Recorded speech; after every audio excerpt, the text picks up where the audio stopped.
Attacking نبی پر attack کیا تو رب نے اس کے خاندان پہ اٹیک کر دیا. تبت یدا ابی لہب وتب ما اغنی عنہ مالہ وما کسب سیصلی نارا ذات لہب وامرأتہ حمالۃ الحطب فی جیدہا حبل من مسد. سمجھے؟ اس کی بیوی کو بھی لا لیا. بولا تھا تب اللہ کا یا محمد کون بولا تھا؟ ابو لہب بولا تھا. بیوی کو بھی لا لیے, مال کو بھی لا لیا, سب لا. میرے محبوب کے بارے میں بولتا ہے. میرے محبوب کے بارے میں تو نے صرف مکے کی صفا پہاڑی کے نیچے کہا ہے. میرے محبوب کے بارے میں صرف تو نے صفا پہاڑی کے نیچے مکے میں عرب میں کہا ہے, مگر تیری حیثیت قیامت تک ظاہر کر دوں گا اور پورے قرآن میں اس صورت کو نازل کر کے بتا دے. ہر پڑھنے والا جب پڑھتا ہے تو ابو لہب کا نام آ جاتا ہے کہ اس وجہ سے یہ صورت نازل. نہیں سمجھ میں اٹیکنگ پر لوگ ہمارے بھولے بھالے لوگ کہیں کو بولنا کس کے بھی خلاف ہو. کیا ہے سو بول کو اتر جانا, کیا ہے سو بول کو اترنا بھائی, کیا ہے سو بول کو, جو ہے نا وہی نہ بولنا ہے. تو کیا ہے وہ تم ذرا بولو. قرآن حدیث بولنا, قرآن پڑھتا ہوں تو یہ بولتا ہے, حدیث پڑھتا ہوں تو وہ بولتا. سمجھے؟ انہوں فقیب بولتے نہیں, کس کے بارے میں بولتے نہیں, کس کے بارے میں نہیں بولتے. یہ ایک مولوی کو پکڑ کے لاؤ مجھے, کسی کے بارے میں نہیں بولا ہے سو ثابت کر دیا تو میں اس کا غلام ہوں.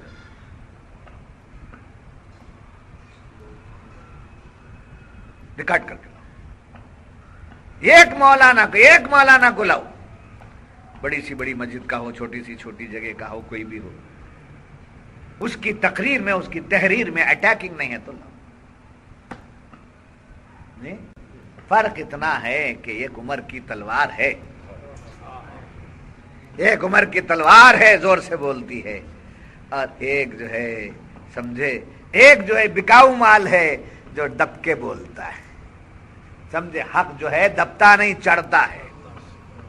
حق جو کیسے بولتا ہے؟ چڑھ کے بولتا ہے. اسلام کی فطرت میں قدرت نے لچک دی ہے, جتنا ہی دباؤ گے اتنا ہی وہ. تو میں یہ عرض کر رہا تھا کہ اٹیکنگ قرآن کریم نے اٹیک کیا. تعریف قرآن کریم رضی اللہ عنہم ورضوا عنہ ذالک لمن خشی ربہ الا ان اولیاء اللہ لا خوف علیہم ولا هم یحزنون الذین آمنوا. تعریف بھی قرآن میں ہے, اٹیکنگ بھی قرآن میں ہے. جو جیسا ہے اسے ویسی بات قرآن کر رہا ہے, اس کے لیے قرآن بیان. تو سرکار دو عالم صلی اللہ علیہ وسلم کو لوگ کیا پکارتے تھے؟ امین پکارتے اور صادق پکارتے. تو نہ صرف پکارتے تھے بلکہ مانتے تھے, لا کر عملی طور پر امانتیں رکھ دیتے. جب حضور صلی اللہ علیہ وسلم مکہ چھوڑ کر مدینے کو تشریف لے گئے, اس وقت بھی کس کی امانتیں تھیں؟ کافروں کی امانتیں حضور کے پاس تھیں. سمجھے؟ کافروں کی امانتیں حضور کے پاس تھی. ہاں گالیاں دیتی نا, یہ نہیں بولنا. یہاں ایک بات پوائنٹ سمجھ کر, کافر گالی نہیں دینا بھی, اسلام نہیں سکھاتا ایسا. سمجھے؟ کافر ایک گالی نہیں ہے. RSS وغیرہ یہ سب کا ایک گالی سمجھتے, یہ گالی نہیں ہے, یہ گالی نہیں ہے. اس کا مطلب کیا؟ خدا اور اس کے رسول کو نہ ماننے والے کو کافر کہتے ہیں. مسلمان کس کو کہتے ہیں؟ خدا اور اس کے رسول پر ایمان لائے, اس آخرت پر, قیامت پر, سب پر ایمان رکھے, اس کو کیا کہتے ہیں؟ مومن, مسلمان کہتے ہیں. نہیں, اس پر عمل کرنے والے کو مسلمان کہتے ہیں, اور اس کا انکار کرنے والے کو کافر کہتے ہیں. اوپر سے اقرار کرتا ہے, اندر سے انکار کرتا ہے, اس کو منافق کہتے ہیں. تو اس کے ڈیفینیشن سمجھو. بغیر ڈیفینیشن کو سمجھے گے, معلوم کیے کہ بلا وجہ کی باتیں کرنا غلط ہے, اور ہم لوگوں کو جو ان باتوں کو سمجھ کر کے رکھنا چاہیے. ہمارے ہندوستان کے ہمارے برادران وطن ہندو بھائی جو ہیں, ان لوگوں کے ذہنوں کو پراگندہ کرتے ہیں لوگ. دیکھو ہم کو کافر بولتے ہیں, قرآن میں کافر کا لفظ آیا. کافر ان کو نہیں بول رہے ہیں, خدا رسول کا کو نہیں ماننے والا ہے, چاہے وہ ادھر کا ہو چاہے ادھر کا, اس کو کیا کہیں گے؟ وہ گالی نہیں ہے, وہ نام ہے, اس کا نام ہے. جیسے ہم نام رکھ لیتے نا, ویسا نام ہے. تو خیر امانتیں لا کر رکھا. کون لا کر رکھا کرتے تھے؟ غیر مسلم. ہاں یہ لفظ لے لو, غیر مسلم لا کر کے رکھتے تھے. اب جب حضور مکے سے مدینے کو تشریف لے گئے, مکے سے مدینے کو تشریف لے گئے, تو اس وقت حضرت علی کو بستر پر سلایا اور فرمایا کہ یہ امانتیں لوگوں کو پہنچا دینا. اب جب سب صحابہ چلے گئے ہیں, تمام صحابہ چلے گئے, بیچ میں بچے کون؟ حضرت علی اور حضرت صدیق, ابو بکر صدیق اور حضور صلی اللہ علیہ وسلم. تو حضرت ابو بکر صدیق کو بھی ساتھ لے لیے, لے کر نکل گئے. اب مکے میں کوئی صحابی نہیں ہے, صرف حضرت علی. حضرت علی کو یہ ذمہ داری دے کر جب نکلے تو کسے پہنچانے کی ذمہ داری دی ہے؟ غیر مسلموں کے جو امانت ہے وہ. تو معلوم ہوا کہ حضور کے اعلان نبوت سے پہلے بھی لوگ لا کر امانتیں رکھتے تھے, اور اعلان نبوت کے بعد بھی لا کر کے رکھتے, اور حضور جب مکہ چھوڑ کے گئے تو ان کی امانتیں واپس کرنے کا حکم دے کر کے گئے. حضرت علی پر وار کرنے آ گئے. بیچ میں کچھ لوگوں نے بیچ بچاؤ کر کر کے اس کو رفع دفع کروایا, اور جب رفع دفع ہوا تو آپ سے پوچھا گیا کہ آپ کیا جان کا ڈر نہیں تھا؟ اکیلے بستر پر سو گئے, اگر آپ کی جان چلی جاتی تو کیا ہوتا؟ اگر ہم لوگ نہ رہتے تو آپ کا کیا حال ہوتا؟ حضرت علی رضی اللہ عنہ بڑے اطمینان سے کہنے لگے, پوری تلواریں بھی مجھ پر پڑتی تو میری جان نہ جاتی, میری موت نہیں ہوتی تھی, کیونکہ مجھے دو ذمہ داریاں حضور نے دی ہیں. ایک یہ کہ میں لوگوں کی امانت واپس کروں, اور پھر مدینے میں جا کر حضور سے ملاقات کروں.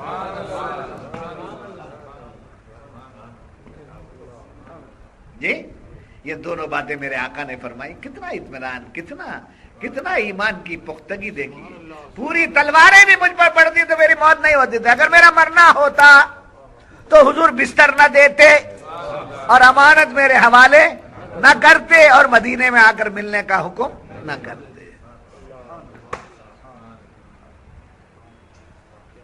نہیں سمجھ. تو بہرحال آج بھی روضہ رسول صلی اللہ علیہ وسلم پر جالی انور دیکھنے والوں نے دیکھا ہوگا کہ آپ کی جالی مقدسہ پر یہ دو چیزیں لکھی ہوئی ہیں, لا الہ الا اللہ الملک الحق المبین ایک طرف, لا الہ الا اللہ الملک الحق المبین محمد الرسول اللہ الصادق الوعد الامین. سچے ہیں, وعدے کو پورا کرنے والے ہیں, اور ارے وعدے کی بات تو کیا پیاری بات حضور کی. بہت سی باتیں, ایک بات یاد آ گئی. حضور صلی اللہ علیہ وسلم سے کسی شخص نے کہا کہ آپ یہاں ٹھہریے, آپ یہاں ٹھہریے, ابھی آتا ہوں. آپ یہاں رکیے, میں ابھی آتا ہوں. کس سے بولا؟ سرکار دو عالم. اچھی بات, میں انتظار کرتا ہوں. وہ گیا, بھول گیا, وہ بھول گیا. ایک دن گزر گیا, 2 دن گزر گئے, 3 دن گزر گئے. 3 دن کے بعد اسے یاد آیا کہ میں نے ایسا کہا تھا. اب تک کہاں رہیں گے, اب تک کہاں رہیں گے؟ پھر بھی آ گیا. آ کر دیکھتا ہے تو حضور وہیں کھڑے ہیں جہاں کھڑنے کے لیے, حضور وہیں پر کھڑے ہیں جہاں کھڑنے کے لیے کہا. اور آ کر پوچھتا ہے, یا رسول اللہ اب تک آپ یہی ہیں, اب تک آپ یہی ہیں, تشریف نہیں لے گئے؟ کہا آپ تو آنے کا وعدہ کیا تھا, میں کیسے جاتا, میں کیسے. سمجھے؟ محمد الرسول اللہ صادق الوعد الامین. خالی معرفت کے باتوں میں چھوڑتے رہے تو کیسا؟ ذرا نچلی باتوں میں بھی آؤ, تاریخ پڑھو, ہر زاویے سے چلو. الحمدللہ ہمارے پاس ہر زاویے کی باتیں ملیں گی. کسی کے محتاج بننے کی آپ کو ضرورت. ہمارے سرکار, ہمارے شاہ صاحب, ہمارے پیر وہ بولتی بھی, مگر کیا ہے مسئلے میں ذرا کچے ہیں, ابھی ذرا پختہ ہونا. کسی میں کچے نہیں. مولا سے ملانے میں جب آ گئے تو چھوٹی باتیں بتانے میں کون سے درخت کرتے ہیں, وہی بات. اب آپ کو فلاں جگہ جا کر فلاں بات سیکھنے کی ضرورت نہیں, سب کچھ مجھے سیکھ رہا ہوں میں, یہ یقین آ جاتا. اچھی بات ہے. حضرت عبداللہ ابن سلام کو دولت کس وجہ, اسلام کی دولت کس وجہ سے ملی؟ امانت داری. جو ڈھیر سارے اشرفی دیناروں کو آپ حوالے کر دیے وہ اللہ کو اتنا پسند آیا کہ آپ نے کو اللہ تعالیٰ نے کیا دے دیا؟ ایمان کی دولت عطا۔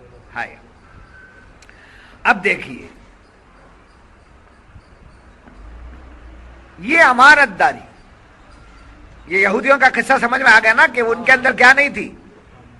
امانت داری نہیں تھی، مال لوٹ کے کھا لینا ان کا کام تھا، اور آج بھی وہی ہے، یہودیوں کا اسرائیلیوں کا وہی کام ہے۔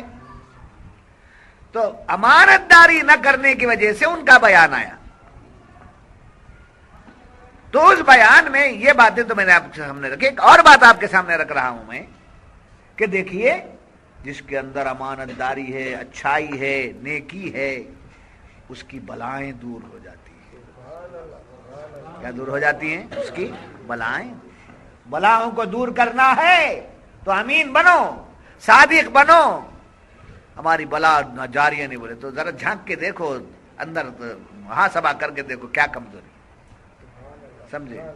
انکوائری کمیشن بیٹھتا ہے ریلوے ایکسیڈنٹ کے بعد، کہیں سمجھے بس ایکسیڈنٹ ہو گیا تو کیا بیٹھتا ہے؟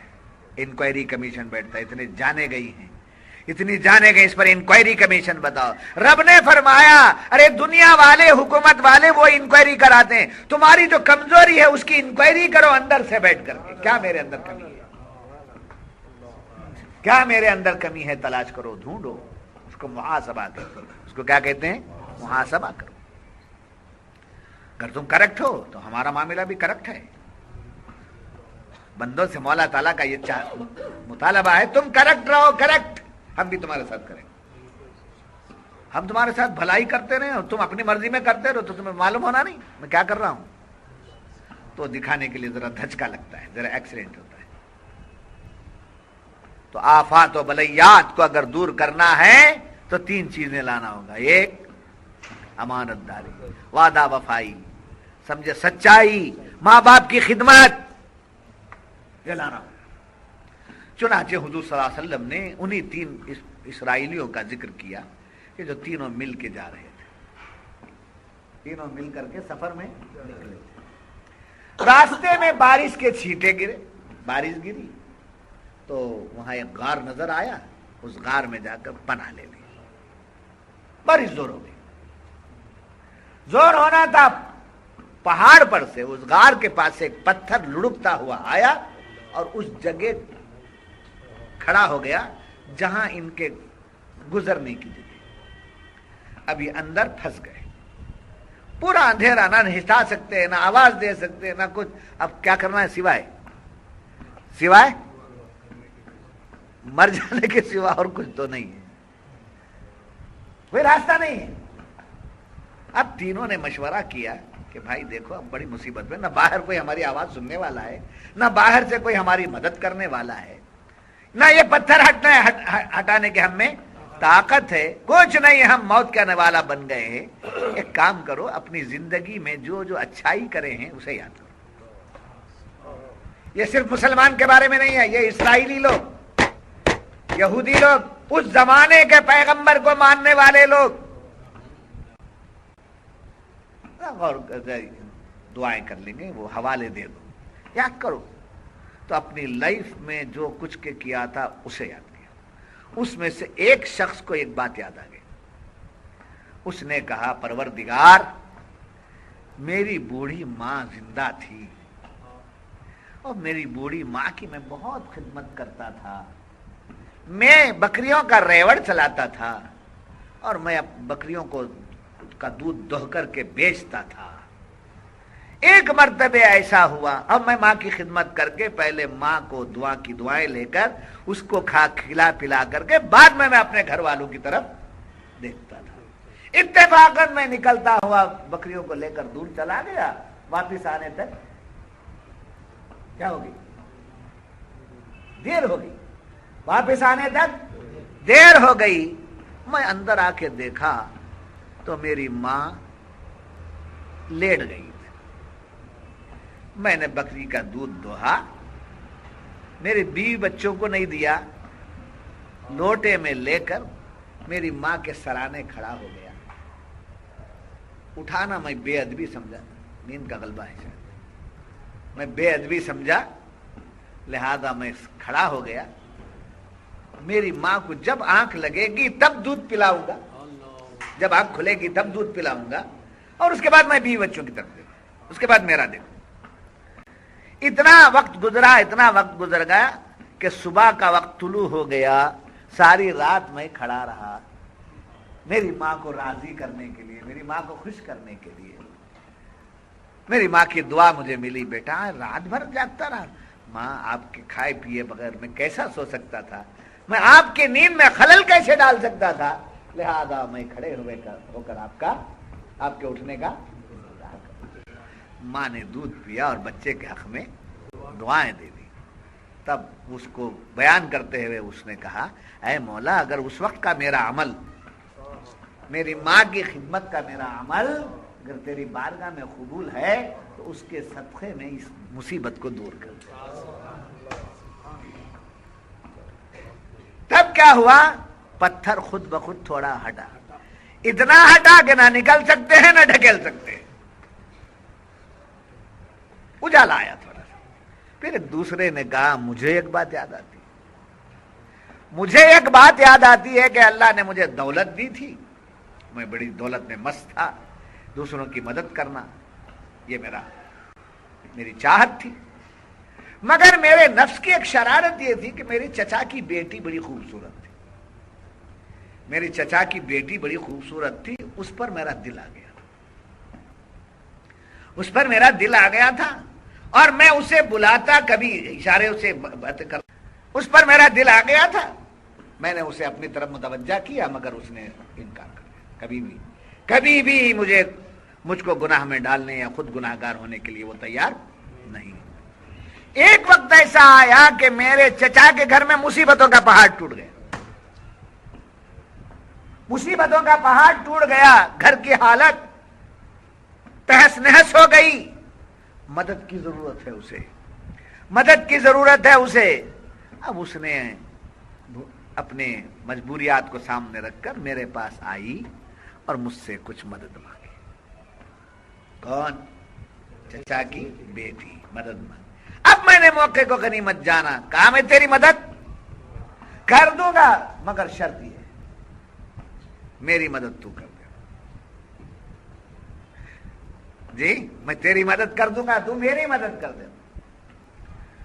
اس نے کہا یہ تو نہیں ہو سکتا، نہ مدد نہ ملے کوئی بات نہیں، مگر میں اس کے لیے تیار نہیں ہو سکتا. تو میں نے اس کو کچھ دینے کے بہانے سے کمرے میں بلایا اور دروازے بند کر کے اس کے ساتھ میں نے بدسلوکی شروع کر دی. اور اتنی بدسلوکی کی کہ اس کو میں نے اپنے قبضے میں لے لیا. قریب تھا کہ مجھ سے گناہ سرزد ہو جائے. اس نے مجھ سے یہ کہا، خدا سے ڈر، اس مہر کو نہ توڑنا. اللہ سے ڈرو، اس مہر کی بڑی میں نے حفاظت کی ہے، اس مہر کو ناجائز طریقے سے نہ توڑنا. یہ اس کی زبان سے نکلنا تھا. مولا میرے دل میں خوف پیدا ہو گیا، جسم میں راشا پیدا ہو گیا. میں نے قبضے میں آئی ہوئی دوشیزہ کو چھوڑ دیا. اگر وہ عمل تجھ کو پسند ہے تو آج اس مصیبت کو دور کر. پھر اور تھوڑا پتھر ہٹا، روشنی تو آئی مگر نکلنے کی بھی نہیں اور ڈھکیلنے کی. تو یہ حدیث میں نے مکمل آپ کے سامنے رکھ دی ہے.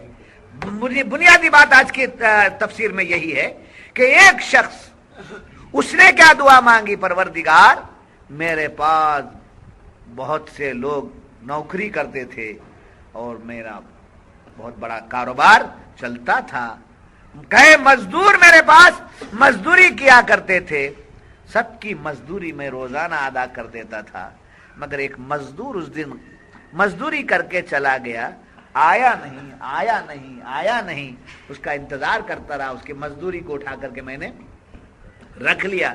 سال ہاں سال بیت گئے، وہ آیا نہیں. تو میں نے اس کی مزدوری کو استعمال میں لایا اور میں نے بکریوں کا ریوڑ بڑھایا اور اتنا بڑھ گیا کہ ہزاروں بکریوں کا ریوڑ میرے پاس ہو گیا. اور اس کی مزدوری صرف 2 دینار تھی. تو اتنے سالوں کے بعد وہ آیا اور آ کر کہنے لگا، حضور میں آپ کے پاس ملازم تھا، میری مزدوری ایک دن کی آپ کے پاس رہ گئی ہے، آپ مجھے ادا کر دیجیے۔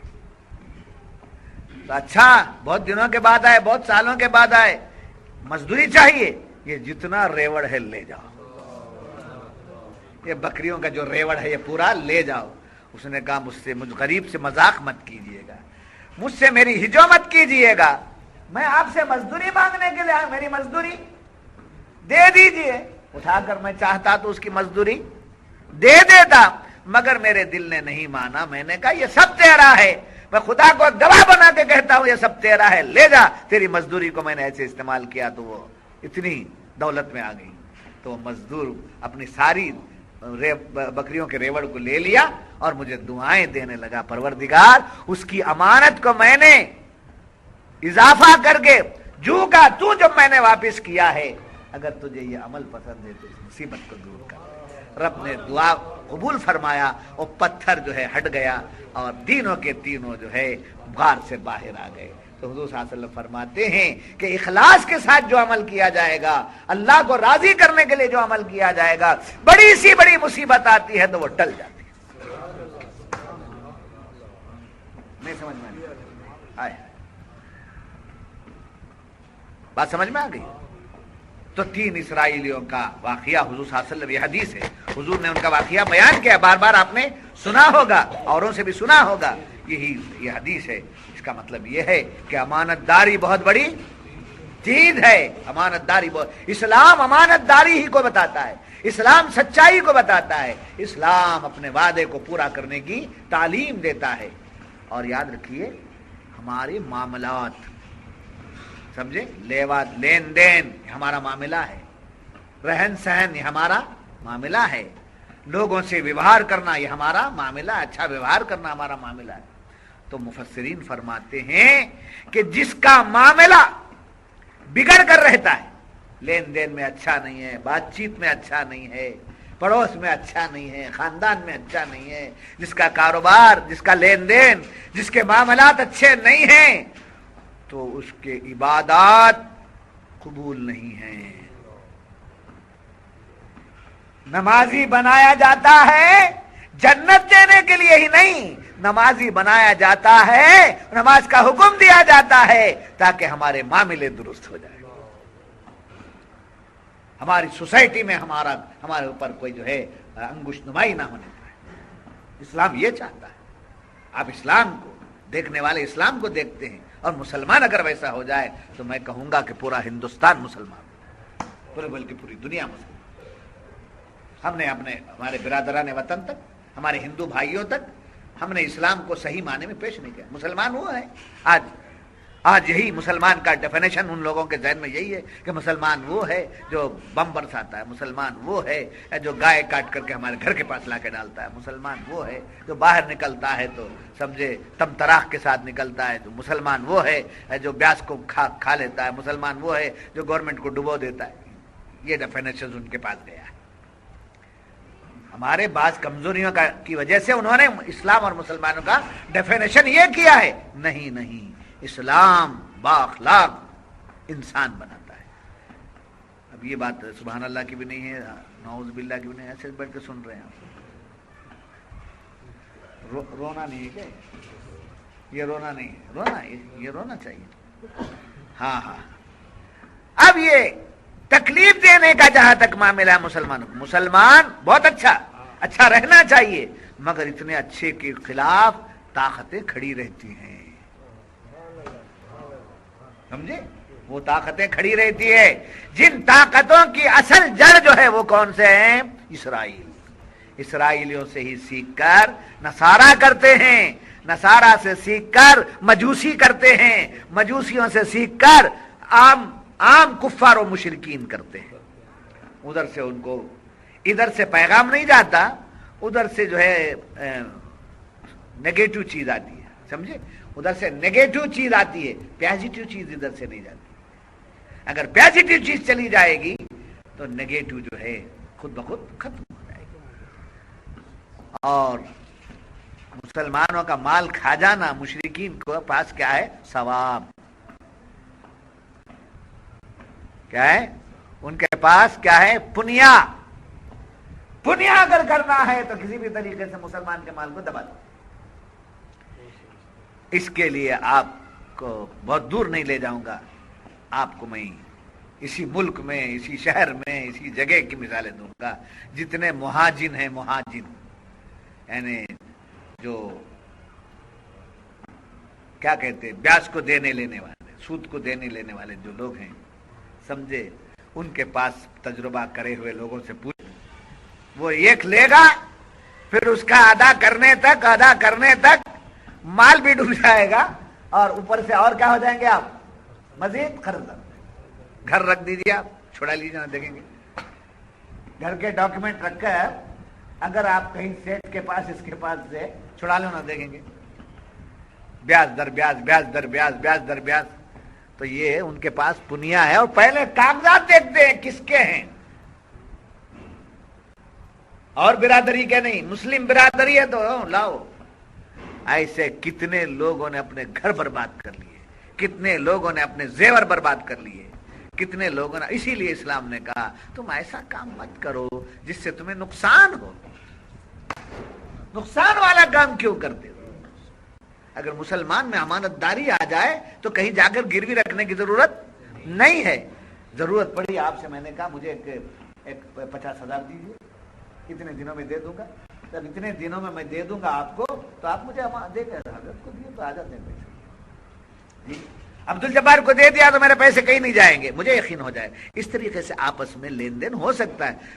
زبان کے سیدھے، امانت داری، سچائی، یہ ہمارا وتیرہ ہے. ہمارا کیا بولوں اسے، ہمارا کیپٹل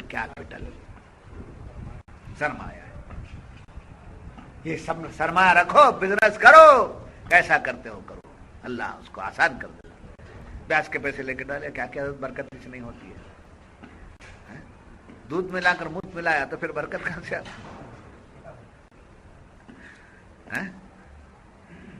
ایک دیکھ دودھ میں 2 ڈراپ مفت لا کے ملا دیا، اب اسے پی سکتے کیا آپ؟ تو سود کا پیسہ، بیاج کا پیسہ آپ کے دودھ میں مفت ملانا ہوا، اور رشوت کا پیسہ، لنچے کا پیسہ، سمجھے، یہ اپنے مال میں زہر ملانا ہو. زہر مل جائے اس میں، زہر کو نکال کے دکھاؤ، نہ معلوم ہوتا ہے. دودھ سے زہر نکل جاتا ہے، مت نکلتا ہے. اور پانی نکلتا نہیں، مگر پانی ظاہر کر دیتا ہے کہ میں الگ ہوں، وہ الگ ہے. اوپر آ کر پانی کھڑ جاتا ہے. نہیں سمجھ میں آ رہی بات؟ جب معلوم ہوئی کہ لوگوں کے لین دین ایسے ہوتے ہیں. اور آگے مفسرین فرماتے ہیں معاملات کا اثر عبادات و عقائد پر پڑتا ہے. معاملات کا اثر کس پر ہوتا ہے؟ عبادات پر. عبادات کا اثر کس پر ہوتا ہے؟ عقائد پر. ہاں، بڑی گہری بات بولنے جا رہا ہوں یہاں، سمجھے. تسبیح ڈھکیلتے رہتا ہے، پیچھے بھی تسبیح، سامنے بھی تسبیح، سمجھے. ان کی ہسٹری اٹھا کے دیکھو، ان کی گھر کی حالت اٹھا کے دیکھو. گھر کی گندگیاں اتنی ہیں کہ بھائی کا مال بھی مار لیتا ہے، بہن کا بھی مار لیتا ہے. یہاں تک کہ یہ مسئلہ اٹھائے وہ لوگ بدعقید تبلیغی لوگ. کون سا؟ یہ مارٹیگیج کا. مارٹیگیج میں کیا کرنا، ایک راستہ لا لیا. کیا ہے؟ 1 لاکھ روپے مارٹیگیج میں لے لینا، 50 روپے سے کرایہ دے دینا. تب کیا ہو جائے گا؟ وہ پاک ہو جائے گا. جائز ہے. کیسے جائز ہو جاتا ہے؟ 1 لاکھ کا آپ دیے ہیں، 50 روپے اس میں دے رہے ہیں. 50 روپے کا گھر مل جاتا ہے کیا؟ وہ 50 روپے کرایہ پر دے سکتا ہے. کیوں آپ کو 50 روپے دے رہا ہے؟ 1 لاکھ آپ دیے ہیں، تو 1 لاکھ دینے کی وجہ سے 50 روپے آپ کو دے رہا ہے. تو معلوم ہے 50 روپے اس گھر کا کرایہ اگر 3,000 روپے ہے اور آپ 50 روپے دے رہے ہیں تو کتنا مار کھا رہے ہیں؟ 2,950. اتنا مار. تو ایسے گھر میں آپ نماز پڑھ رہے ہیں، ایسے گھر میں آپ فاتحہ کر رہے ہیں، ایسے گھر میں آپ جا کے تسبیح ڈھکیل رہے ہیں، ایسے گھر میں بیگ اٹھا لے کر جماعت میں جا رہے ہیں.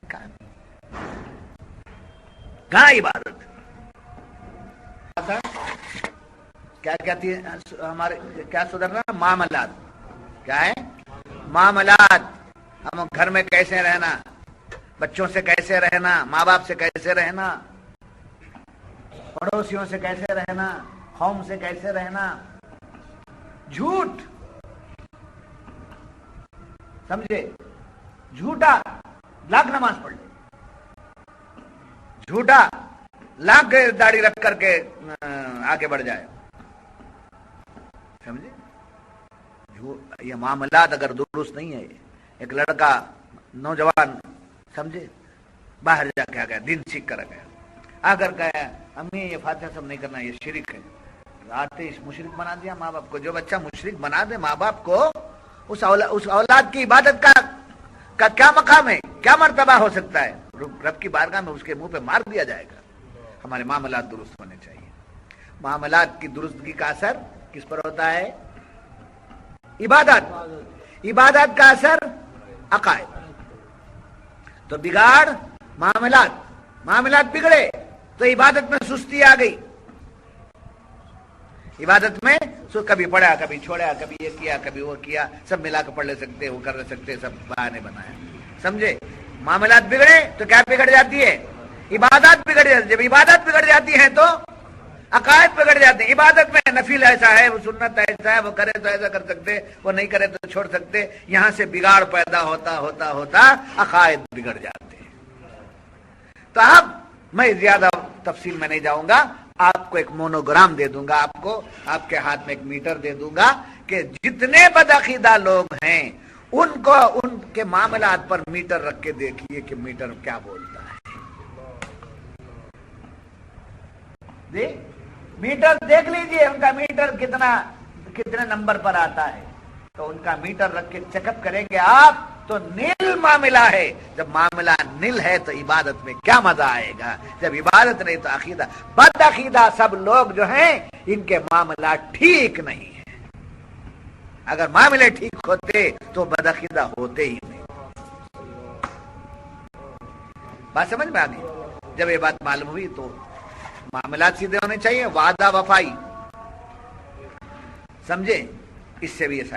ہاں، جو وعدہ کر دیے پورا کرنا. ہاں، جو وعدہ کر دیے اس کو پورا کرنا. ان العہد کان مسئولا، بے شک وعدہ پورا پوچھا جائے گا. تو صوفیہ فرماتے ہیں تین سے آپ نے وعدہ کیا ہے. ایک وعدہ رب سے کیا، ایک وعدہ نفس سے کیا، ایک وعدہ مخلوق سے کیا.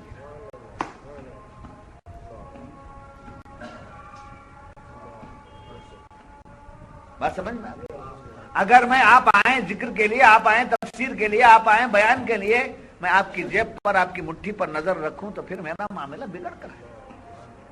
میرا معاملہ بگڑ کر ہے. اب دے رہے ہیں وہ آپ کی بات ہے، وہ الگ چیز ہے. مگر میری نیت یہ کہ یہ فلاں آئیں گے، فلاں مجھے اتنا دیں گے، فلاں آئیں گے، فلاں مجھے اتنا دیں گے، وہیں سے میری زبان کا اثر چلا جائے. دلوں کا پھیرنے والا ایسا ہے کہ آپ کا دل پھیر دیتا ہے. اتنے دنوں سے جا رہے ہیں، اتنی باتیں معلوم کر رہے ہیں، اتنا سیکھ رہے ہیں، ان کی خدمت ہم نہیں کریں گے تو پھر کس کی خدمت کریں؟ وہ آپ کے دل میں ہے کہ بات کیا جلائی نے کیا قصہ ہے جب کہ خالی ہاتھ نہیں گئے. سمجھے؟ لانا بڑی بات نہیں، آنا بڑی بات ہے. لے کر آنا بڑی بات نہیں ہے. آپ آ جاتے ہیں، کتنے دن آئیں گے بغیر لائے گے؟ ایک بار لائیں گے تو پھر آنا بند ہو جائے گا. اور 1000 بار آئیں گے تو 1000 بار کا خیال آ کر کے جو ہے کم سے کم 100 بار کا تو دے دیں گے. کہ میں دینے کی بات نہیں کر رہا ہوں میں. آپ مجھے خود دعا دیجئے. آپ سے میں دو ہی چاہتا ہوں، مجھے دعا دیجئے صحت اور سلامتی، عمر کی درازی. اپنے بچوں کے لیے جینا نہیں ہے، قوم کے سامنے سنیت کا پیغام عام کرنے کے لیے جینا ہے. اس کام کے لیے مجھے جینا ہے اور صحت کے ساتھ رہنا. یہ دعا دیجیے بس ہے. آپ کی یہ دعائیں مجھے آپ کی ہزاروں دولتوں سے بڑھ کر ہے. کہیں یہ غلط تاثر لے کر نہیں جانا. تو وعدہ پورا کرنا، جو جائز وعدہ ہے وہ پورا کرنا. ہاں، جو وعدہ غلط ہے اس وعدے کا وفا نہیں کرنا چاہیے. ناجائز وعدے پر عمل کرنا حرام ہے. جیسے شاہ صاحب نے بیان میں کر دیا وعدہ پورا کرو، کل جا کر بولے اسے جا کر آئیں گے، شراب کے اڈے کو جائیں گے. تمہیں بھی آ جانا. ہاں ہاں تو توبہ کر لیں گے, شاہ صاحب کا دیکھ لگ بیٹھیں گے, وعدہ کرو, وعدہ پورا کرو بولے نا, سمجھے. شراب پینے کے لیے گئے تو وہ کیا ہے, حرام ہے. نماز کا وعدہ کیے, نماز کو آ جاؤ. ذکر کا وعدہ کیے, ذکر میں آ جاؤ. تفسیر کے وعدہ کیے, تفسیر میں آ جاؤ, سمجھے. رشتہ داروں سے ملنے کا وعدہ کیے, وہاں پورا کرو. کسی کو دینے کا وعدہ کیے, پورا کرو. یہ حکم ہے. اور یاد رکھیے یہ خیانت کیا ہے, امانت میں خیانت. امانت میں خیانت صرف مال کی نہیں, کسی کا راز ہے وہ بھی امانت ہے. آپ کو میں ایک بات بولتا ہوں, راز کی بات استعمال کر رکھنا. وہ جا کر کے مجھے بولے تھے, بولو کر بولے ہیں, پھر بھی کہا آپ گزار سنا دیتا. کسی کا راز, کسی کا عیب, کسی کا گناہ دیکھ بھی لیے تو اسے چھپاؤ اور ایسی جگہ پہنچاؤ کہ قاضی فیصلہ کرے, شرعی حدود میں آ کر کے اس پر شریعت لاگو کرے. آپ ڈھنڈورا پیٹتے ہوئے نہیں جانا چاہیے. ہم کو ڈھنڈورا پیٹنا نہیں ہے, ہم کو کسی کے عیب کی تلاش کرنا نہیں ہے. تو ایک سمجھے, راز کو بھی یہ کرنا. اور دینی امانت کیا ہے, عالم کے پاس بھی امانت داری ہے, انہیں بھی خیانت کرتا ہے. اس کے پاس جو سچا علم ہے وہ برابر پیش کرنا, جو دینی علم اس کے پاس ہے اسے برابر پیش کرنا. ذرا معلوم کرنے کے لیے آ کر بیٹھتا ہے, اسے وہ پیش کرے بغیر دوسری باتوں میں لگا لیتا تو خیانت. خائن جیسا مال ڈبونے والا ہے ویسا لوگوں کے ایمان کو ڈباؤ. کیا ہے, کیا بولتے اسے, ڈبو, ڈکر. نہیں سمجھ میں آئی, اچھی بات ہے. اور صوفیہ فرماتے ہیں جسم کا اثر, قالب کا اثر قلب پہ ہوتا ہے. جسم اگر ہمارا اچھا ہے, ہم پابند شرع ہیں, پابند شریعت ہیں, ہماری جسم کا اثر ایک نہ ایک دن قلب پر پڑے گا اور ایک دن قلب کی دنیا پر. سمجھے, قالب کا اثر قلب پر ہوتا ہے. صورت کا معنی, صورت کا اثر معنی پر ہوتا ہے. عبادت کی درستگی کب ہوتی ہے, جب ہمارے معاملات درست ہوں. اور پھر صوفیہ فرماتے ہیں دل ایک آئینہ ہے. دل کیا ہے, ایک آئینہ ہے. کفر جو ہے اس آئینے کا زنگ ہے, زنگ. اور معاملات کا بگاڑ, عبادت میں سستی, وعدہ خلافی, یہ تمام چیزیں کیا ہیں, گرد و غبار ہیں. جب آئینے پر گرد و غبار پڑ جاتا ہے تو آئینہ صاف نہیں دکھاتا, نہیں دکھتا, آئینے میں صاف نظر نہیں آتا. تو مال کی محبت, دنیا کی محبت, مال بٹورنے کا یہ وعدہ وفائی, وعدہ کو کے خلاف چلنا, جھوٹ بولنا, معاملات کو بگاڑ لینا, یہ سب کیا ہے, قلب کا نہیں, قلب کا کیا, گرد و غبار. ایک گرد و غبار, گرد و غبار الگ, زنگ الگ. کفر سے زنگ پیدا ہو جاتا ہے. گرد و غبار سے اس کو دور کرنا, اس کے دور کرنے کے لیے ہی صوفیہ کے پاس جاتے ہیں, پیروں کے پاس جاتے ہیں, ذکر کے حلقے میں جاتے ہیں, تفسیر میں آتے ہیں, بیان میں آتے ہیں, علماء سے سنتے ہیں. یہ بار بار بار بار جو باتیں بتائی جاتی ہیں اس لیے کہ اس دل کے اوپر کسی قسم کا کیا نہ رہے, گرد و غبار نہ رہے. اب آخر میں بات سرکار دو عالم صلی اللہ علیہ وسلم کے ارشاد کی روشنی میں یہ ہے کہ حضور فرماتے ہیں منافق کی 3 علامتیں. کیا ہے, منافق کی 3 علامتیں ہیں. جب بولتا ہے تو جھوٹ بولتا ہے, زبان کھولا تو جھوٹ, سمجھے. جب وعدہ کرتا ہے تو اس کے خلاف چلتا ہے جی. اور تیسرا کیا ہے, جب اس کے پاس امانت رکھی جاتی ہے تو اسے خیانت. یہ 3 چیزیں جس کے پاس آ گئی وہ کیا ہے, منافق. اب ایک صاحب نے کہا میرے پاس تو 2 نہیں ہیں, ایک ہی ہے, میں منافق نہیں. سرکار فرماتے ہیں صلی اللہ علیہ وسلم تینوں چیزیں آ گئیں تو وہ منافق ہوا. 3 میں سے اگر ایک چیز بھی آ گئی تو دروازے پہ پہنچ گیا. کون سے دروازے پہ پہنچ گیا, نفاق. نفاق کے دروازے پر پہنچ گیا, جھوٹ بولنے کا عادی ہو گیا. تب کیا دیر لگتی ہے جھوٹے کو, جھوٹے کو کیا دیر لگتی ہے وعدہ خلاف کرنے کو, جھوٹے کو کیا دیر لگتی ہے مال کھا جانے کو, سمجھے. تو اس واسطے ایک علامت بھی آ گئی ہے تو نفاق کے دروازے پر پہنچ گیا، اور تینوں چیزیں اس کے پاس آ گئی تو کیا ہو گیا؟ منافق ہو گیا۔